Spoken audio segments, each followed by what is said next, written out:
ಶನಿವಾರ ಭಾಳ ಅದಾರ್ರಿ ಮೇಡಮ್ ಅವ್ರ ನಮ್ಗೆ ಕರ್ಸೋದು ನೀಗ ಹೊರ್ತ್ರಿ ಭಾಳ ತ್ರಾಸ ಐತ್ರಿ.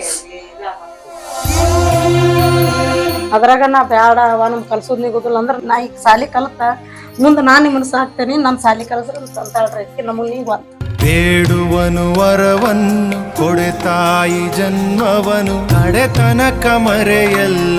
ಕಾಲೇಜ್ ಫೀ 1 ಲಕ್ಷ ತಕೊಂಡ ಆಮ್ಯಾಗ ಈಗ ಹಾಸ್ಟೆಲ್ ಆಗಿಲ್ಲಕ್ಕ ಇದ್ ಜಾತಿ ಒಂದ್ ಐತಲಕ್ಕ ಎರಡು ಗುದ್ದಾಡಿದ್ರು ಹಾಸ್ಟೆಲ್ ಆಗತ್ತಿಲ್ಲ ಹಾ ರೀ. ಆಮ್ಯಾಗ ಅದ ಕಾಲೇಜ್ ಹಾಸ್ಟೆಲ್ ಆಗದನಕ ಅದು ತಿಂಗಳಿಗೆ 5,000ಕ್ಕ ಈಗ 5 ತಿಂಗಳ ಆತ ಅದು 25,000 ಮತ್ ಈಗ ಅಲ್ಲಿ ಸಂಘದಾಗ ಸಾಲ ಮಾಡಿ 25,000 ಪಾಠ ತುಂಬಬೇಕು ಕಾಲೇಜ್ 75 ತುಂಬಬೇಕ ಎಲ್ಲ ಇದು 1 ವರ್ಷ ಕಲ್ಸಿ ನಾನು ಕರ್ಕ ಮನ್ಯಾಗ 4 ವರ್ಷ ಕಲ್ಸಿರ ಬಾಳ ಇತ್ತಕ್ಕ. 5 ವರ್ಷ ಇದ್ದೇನ್ರಿ? 4 ವರ್ಷಕ್ಕ BS. ಅದಕ್ಕೆ ಏನ್ ಮಾಡ್ಬೇಕು ಗೊತ್ತಾಗಲ್ದಾಗ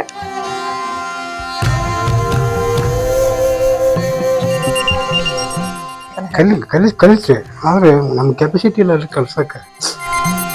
ಎಷ್ಟ್ ಆಗ್ಬೋದ್ರಿ ತಿಂಗಳಕ್ ನೀವ್ ಇಬ್ರು ದುಡಿದ್ರೆ ನಿಮ್ದು ಆದಾಯ? 200 ರೂಪಾಯಿ ಪೇಮೆಂಟ್ ಐತ್ರಿ ದಿನಕ್ಕ 200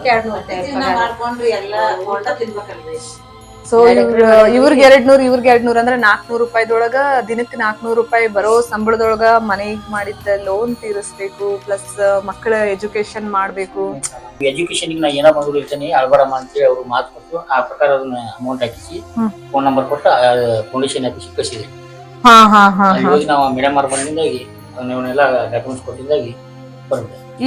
ಇವ್ರಿಗೆ ರಿಲೇಟಿವ್ಸ್ ಆಗ್ಬೇಕ. ಸೊ ರಿಲೇಟಿವ್ಸ್ ಇರೋದ್ರಿಂದ ಇವ್ರು ಮಗಳ ಶಾಣೆ ಅದಾಳ ನಿಲ್ಸೋದ್ ಬೇಡ ನಾನ್ ಹೆಂಗಾರ ಮಾಡಿ ಸರ್ಗ್ ಹೋಗಿ ಭೇಟಿ ಮಾಡಿಸ್ತೇನೆ ಅಂತ ಹೇಳಿ ಲಾಡ್ ಸರ್ಗೆ ಭೇಟಿ ಮಾಡಿಸ್ತಾರ ಕರ್ಕೊಂಡ್ ಹೋಗಿ.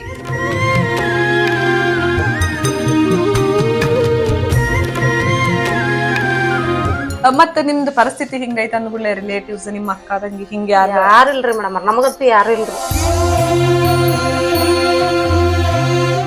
ಬಡವ್ರ ಮಕ್ಕಳ ಕಲ್ತ್ರೆ ನಮ್ ಸರ್ ಒಂದ್ ಹೆಸರು ಬರ್ಬೇಕು.